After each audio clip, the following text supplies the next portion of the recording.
ये कहानी है भारत के सबसे मुश्किल बंधक संकटों में से एक की। एक ऐसी कहानी जहां बातचीत का हर एक शब्द, लिया गया हर एक फैसला और गुजरता हुआ हर पल 176 लोगों की जिंदगी और मौत के बीच का फासला तय कर रहा था। तो चलिए सीधे चलते हैं उस जगह और उस वक्त में। कंधार, अफगानिस्तान। तारीख थी 27 दिसंबर 1999। उस वक्त ये दुनिया की शायद सबसे खतरनाक जमीनों में से एक थी। और यहां एक छोटा सा भारतीय विमान उतरता है और उसका दरवाजा खुलता है। और उस विमान से जो शख्स नीचे उतरा वो थे अजीत डोभाल, उस वक्त भारत के इंटेलिजेंस ब्यूरो के स्पेशल डायरेक्टर। सोच कर देखिए, वो एक ऐसी जमीन पर बिल्कुल अकेले उतरे थे जहां भारत का कोई दोस्त नहीं था। चारों तरफ दुश्मन थे और मकसद सिर्फ एक, विमान में फंसे 176 लोगों को किसी भी कीमत पर जिंदा वापस लाना। पर सवाल यह है कि यह विमान यहां कंधार तक पहुंचा कैसे? चलिए IC-814 की उस खौफनाक यात्रा को समझते हैं जिसने पूरे देश की सांसें रोक दी थीं। ये सब शुरू हुआ 24 दिसंबर को, क्रिसमस की शाम। काठमांडू से दिल्ली आ रही फ्लाइट को टेक ऑफ के सिर्फ 35 मिनट बाद हाईजैक कर लिया गया। कुछ घंटों बाद प्लेन अमृतसर में उतरा। ये एक सुनहरा मौका था। भारतीय कमांडोज एक्शन ले सकते थे, पर वो आदेश कभी आया ही नहीं और विमान भारतीय हवाई क्षेत्र से बाहर निकल गया। लाहौर और दुबई से होता हुआ आखिरकार वो तालिबान के गढ़ कंधार में जा उतरा। इस पूरे सियासी खेल के बीच 176 जिंदगियां दांव पर लगी थीं। ये सिर्फ एक नंबर नहीं था, ये 176 परिवार थे, 176 कहानियां थीं जिनकी सांसें उस एक विमान के अंदर अटकी हुई थीं। अंदाजा लगाइए कि उस प्लेन के अंदर क्या माहौल होगा। पहले दिन डर और चीखें, दूसरे दिन तक ये सब भारी थकान में बदल गया और तीसरे दिन एक अजीब टूटी हुई खामोशी, मानो सबने उम्मीद ही छोड़ दी हो। इसी बीच रूपन कटियाल नाम के एक यात्री को हाईजैकर्स ने बेरहमी से मार भी दिया था। तो एक तरफ विमान में ये हाल था और दूसरी तरफ इस संकट के दो बड़े केंद्र बन चुके थे। एक जमीन पर मौजूद वार्ताकार और दूसरे दिल्ली में बैठे प्रधानमंत्री। दिल्ली में प्रधानमंत्री अटल बिहारी वाजपेयी पर जबरदस्त दबाव था। एक तरफ उनकी मेज पर 176 नागरिकों के नाम थे, तो दूसरी तरफ बाहर मीडिया और जनता का भारी प्रेशर, जो हर घंटे अपने लोगों की वापसी की मांग कर रहे थे।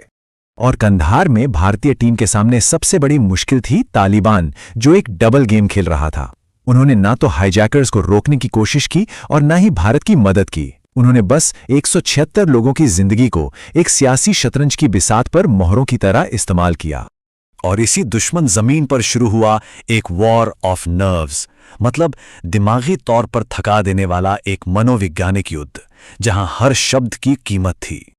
अब असली सवाल यही था, जब आपके पास कोई ताकत ना हो, कोई बैकअप ना हो, तो आप बातचीत कैसे करते हैं? आप बंधकों को छुड़ाएंगे कैसे? यहीं पे डोभाल ने एक माइंड गेम खेलना शुरू किया। उनका प्लान बिल्कुल साफ था। सबसे पहले हर बातचीत को जितना हो सके लंबा खींचो। दूसरा, हाईजैकर्स को मानसिक तौर पर पूरी तरह थका दो। बीच बीच में खाना या पानी जैसी छोटी मोटी चीजें देकर उन्हें एक झूठी उम्मीद दो। ये एक बहुत ही धीमा और तकलीफदेह मनोवैज्ञानिक युद्ध था जो 7 दिनों तक चला।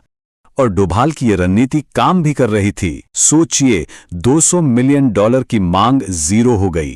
36 आतंकवादियों की लिस्ट घटते घटते सिर्फ 3 पर आ गई। लेकिन एक नाम था जो उस लिस्ट से कभी नहीं हटा। एक नाम जिसका अफसोस भारत को बाद में बहुत हुआ, मसूद अजहर। एक तरफ डोभाल हाईजैकर्स को थका रहे थे, तो दूसरी तरफ उन्हें ताकत मिल रही थी हमारे ही देश से। कैसे? भारतीय मीडिया से।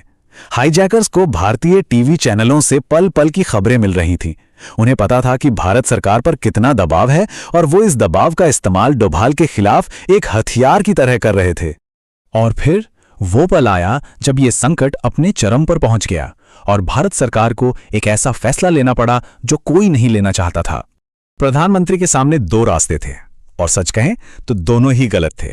पहला रास्ता, 3 खतरनाक आतंकवादियों को छोड़ दो और 176 लोगों को बचा लो, लेकिन दुनिया को यह संदेश दो कि भारत को झुकाया जा सकता है।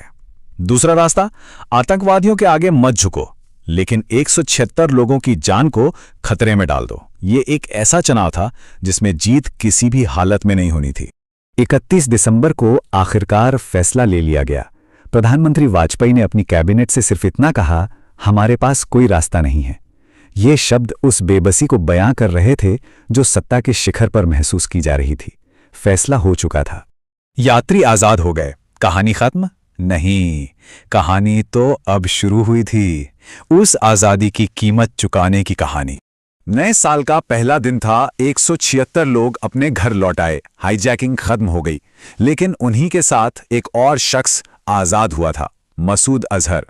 और ये सिर्फ एक आदमी की आजादी नहीं थी, ये एक नए दौर के आतंक की शुरुआत थी। उस एक फैसले का असर एक के बाद एक सुनामी की तरह आया। रिहा होते ही अजहर ने बनाया जैश-ए-मोहम्मद। फिर उसी संगठन ने 2001 में भारतीय संसद पर हमला किया, और फिर 2019 का पुलवामा हमला। कंधार में जो फैसला लिया गया था, उसकी कीमत देश ने अगले 20 सालों तक चुकाई।